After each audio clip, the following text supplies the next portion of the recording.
smell what the rock is cooking. Nope. Nope.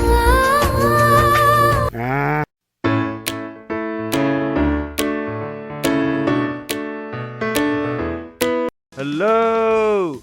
Last week our establishment came up with star product to replace their dogs in question mark, Mr. Mustafa Kamal, and undoubtedly he managed well enough to attract few members of MK. Apparently Mustafa Saab was really pissed by his previous organization and he was not sure whether his former organization is doing the right thing, so he resigned. The scenario just clicked my mind and to what normally people do when they get bored of being bashed daily in same office. So I met this guy who used to work for a financial institute and apparently is very much driven by Mustafa Kamal's stand for justice and going against our your boss attitude. And therefore today he is going on record by doing a similar press conference where he is going to disclose his reasons for resigning. Unfortunately, we have to abide by law and cannot disclose name of this company. Let's hear him out. सबसे पहले आप सबका शदीद फरागत में से वक्त निकालने का बेहद शुक्रिया। आज का ये प्रेस कॉन्फ्रेंस 3 अहम नुकात पर मुश्तमिल होगा। पहला, मैंने क्या सोच के ये कंपनी ज्वाइन की थी। दूसरा, मेरे बॉस ने मेरी कैसे बचाई। और तीसरी, और अब मैं आइंदा दिनों में क्या करूँगा। पहले तो मैं बता दूं कि मेरा ये पैगाम वीडियो के थ्रू मंजर आम पर ना लाने की वजह ये नहीं थी कि मेरे बॉस मुझे नोच के खा जाएंगे या मेरी फट रही है, ऐसा बिल्कुल नहीं, बल्कि बस मेरी शक्ल इस काबिल नहीं थी और DSLR के पैसे नहीं थे। ख़वातीन और हज़रात, आज से 4 साल पहले मैं जब अपनी तालीम मुकम्मल कर चुका और अपनी जॉब तलाश कर रहा था, नौकरी तलाश कर रहा था, जिस जॉब को करके मैं वुल्फ ऑफ वॉल स्ट्रीट बन जाऊं और मेरा परस्यूट ऑफ हैप्पीनेस शुरू हो जाए, एक ऐसी कंपनी के तलाश में जहां वॉरेन बुफे हो, लोग नए सूट पहनते हो, शाम को 5 बजे ऑफिस से निकल के दोस्तों के साथ मूवी देखें और घर भी जाएं, एक अय्याशी की ज़िंदगी हो जैसे मेरे बाप की कंपनी है। और इसी तलाश में मैं अपनी साबिका कंपनी से मुंसलिक हुआ। मुझे बताया गया कि हम दुनिया बदल देंगे, मॉडल पे मॉडल बनाएंगे, सारी इकॉनमी को हिला देंगे अकेले, पैसे उबल रहे होंगे जेब से, बस ज़रा सी मेहनत शुरू में होगी, फिर मसला नहीं। फिर मेरी जॉब शुरू होती है। मैं रिस्क डिपार्टमेंट में पहले काम किया करता था, जहां एक ही टेम्पलेट पे बनाई हुई मेल रोज परसेंटेज बदल बदल के CEO को मेल की जाती, जो मेरे ख्याल से कोई खोल के भी नहीं पढ़ता हो। जब मैंने देखा कि मेरा वहाँ घंटा कुछ नहीं बनने वाला, तो मैंने सोचा कि अब वक्त है कि कार्लोस स्लिम और वॉरेन बुफे से बेहतर इन्वेस्टमेंट की जाए और वो मैगजीन में भाई की फ़ोटो होगी और सारे जहां में चर्चा होगा। तो दोस्तों, भाई की दुआ से मुझे इन्वेस्टमेंट डिपार्टमेंट में जाने का मौका मिला। साल गुजरा तो साथ जलालत भी बढ़ती गई।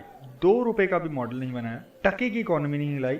मेरे बॉस ने अपनी जवानी के किस्से सुनाए कि हम रात भर बैठते थे, शौक था, जज्बा था, मुझे भी जोश चढ़ा। 2-4 दिन मैंने ओवर टाइम किया, फिर अंदाज़ा हुआ घंटा कुछ नहीं हो सकता है। मेरा सवाल है कि मकसद क्या है? मकसद क्या है लेट सेटिंग का? मकसद तो बताओ मुझे। मैं भी बैठता हूँ तुम्हारे साथ रात भर, मकसद क्या है? वो 5 साल पुराने मॉडल में इन्फ्लेशन के नंबर ऊपर नीचे करने हैं, या 6 बजे शाम को जो तुम्हारा बॉस तुम्हें काम देता है वो मेरे सर पे थोपना है? मकसद क्या है? क्यों बैठूं लेट? मॉडल तुमने वही यूज़ करना है जो 10 साल से है, अजम्पशन वही डालोगे जो तुम चाहोगे। तो सुबह में बता देना इकोनॉमी कैसे हिलानी है, हम हिला लेंगे। इस चुतियापे की वजह से लोग छोड़ के जाने लगे। लोग शाम को समोसों के साथ हंसते थे हमें लगा शायद अब अकल आ जाएगी, मगर बजाय गलती मानने के उन्होंने शाम को घर जाने के टाइम पे मीटिंग रखना शुरू कर दी। 8 बंदों को बोर्ड में बुलाकर अंडे टमाटर की कीमतें प्रेडिक्ट करते थे। नींद के नशे में धुत थे। दूसरे डिपार्टमेंट की गालियां पड़ती हैं। सुबह में कहते हैं फाइनेंस को बोलो पे ऑर्डर बनाओ, हम आईपीओ में जाएंगे। शाम को बोलते हैं पे ऑर्डर मंगवा लो, हम आईपीओ में नहीं जाएंगे। इन्वेस्टर रो रहा है, रिटर्न नीचे जा रहे हैं, हमने सिवाय आईपीओ में गए हैं और बाहर आए, गए हैं और बाहर आए, इसके अलावा हमने ऑर्गेनाइजेशन में कोई काम नहीं किया। लेकिन फिर भी ऑर्गेनाइजेशनल स्ट्रेंथ की वजह से हम क्लाइंट की इन्वेस्टमेंट रोक सके। अब तो हमें याद भी नहीं है कितनी दफ़ा हमारे मॉडल गलत प्रूफ हुए हैं। अंडे टमाटर महंगे हुए हैं जब हमने सोचा कि सस्ते होंगे। पीआईबी ऑक्शन में कितनी बार लहसन लगे हमारे, हमें लगा तेल की कीमतों की वजह से ऑक्शन बढ़ेगा, ऑक्शन कम हुआ।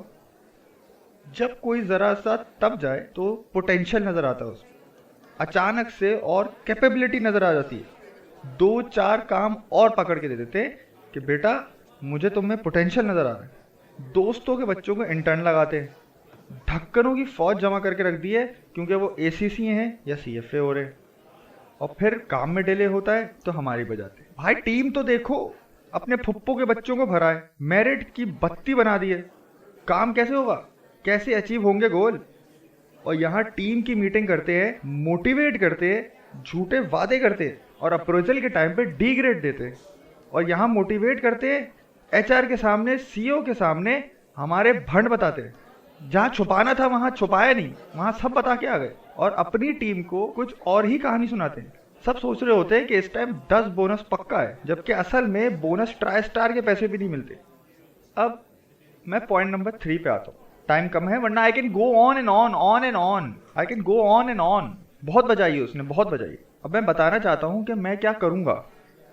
भाई मेरी फट रही है, कसम से बहुत फट रही है। इस प्रेस कॉन्फ्रेंस के बाद मेरी जान का खतरा हो सकता है। मुझे सब पता है, मुझे सब पता है बॉस के उठाऊ आग लगाएंगे, मुझे सब पता है कि मेरी क्लियरेंस में पंगा डालेंगे, प्रोविडेंट फंड रोक सकते हैं। मुझे पता है आपको शैतान डराएगा ये वीडियो लाइक करने से, शेयर करने से, रोकेगा। पर मेरे दिल में एक बात आई कि मेरा बॉस है मेरी बजाने वाला, मेरा अप्रेजल खराब करने वाला, मेरी प्रमोशन रोकने वाला। बस उस वक्त मेरी जल गई, अब हमसे ना हो पाएगा, छोड़ दी, रिजाइन कर दिया। तो सबसे बड़ी बात क्या हुई कि मुझे कोई गाड़ी की लीज की फिक्र नहीं थी क्योंकि ली ही नहीं कभी। बिजली के बिल, गैस के बिल की फिक्र ही नहीं थी क्योंकि घर ही नहीं था, ऑफिस में तो सोते थे हम। कुछ नहीं कमाया, जेब खाली है। पूछ लीजिए, किसी से भी पूछ लीजिए, सड़क पे रह रहे हैं अभी, सलानी के वेलफेयर पे खाना खाते हैं। मैं पैगाम देना चाहता हूँ अपने नए बच्चों को, जहालत है ये सोच फाइनेंस में पैसा है, ऐसा कुछ नहीं है। बड़ी कंपनी के बॉस ख्याल करते हैं, ऐसा कुछ नहीं करते। उन्हें कोई फिक्र नहीं है तुम्हारी, कोई 1 रुपए की फिक्र नहीं है। एमटी प्रोग्राम रद्दी है, कचरा, बंडल, मार्केटिंग कैंपेन है। बस मेरी दरख्वास्त है तमाम बॉस से, भाई मत करो ऐसा। शादी करो, शौक पूरे करो, हमारे साथ मत करो ऐसा। अपनी टीम को बख्श दो, उनका भी घर है भाई, उन्हें भी पैसे चाहिए। शादी नहीं कर पा रहे कुछ लोग ऑफिस में, उनको बच्ची पटाने का टाइम नहीं है। नस्लें रुक गई हैं बढ़ना, नस्लें खत्म कर दी हैं इस आदमी। प्लीज रुक जाओ, बस हो गई यार। फंड मारने वाले बच्चे की सोशल लाइफ खत्म ना करो, फंड की वजह खत्म करो। बस कर दो यार, अब बस कर दो।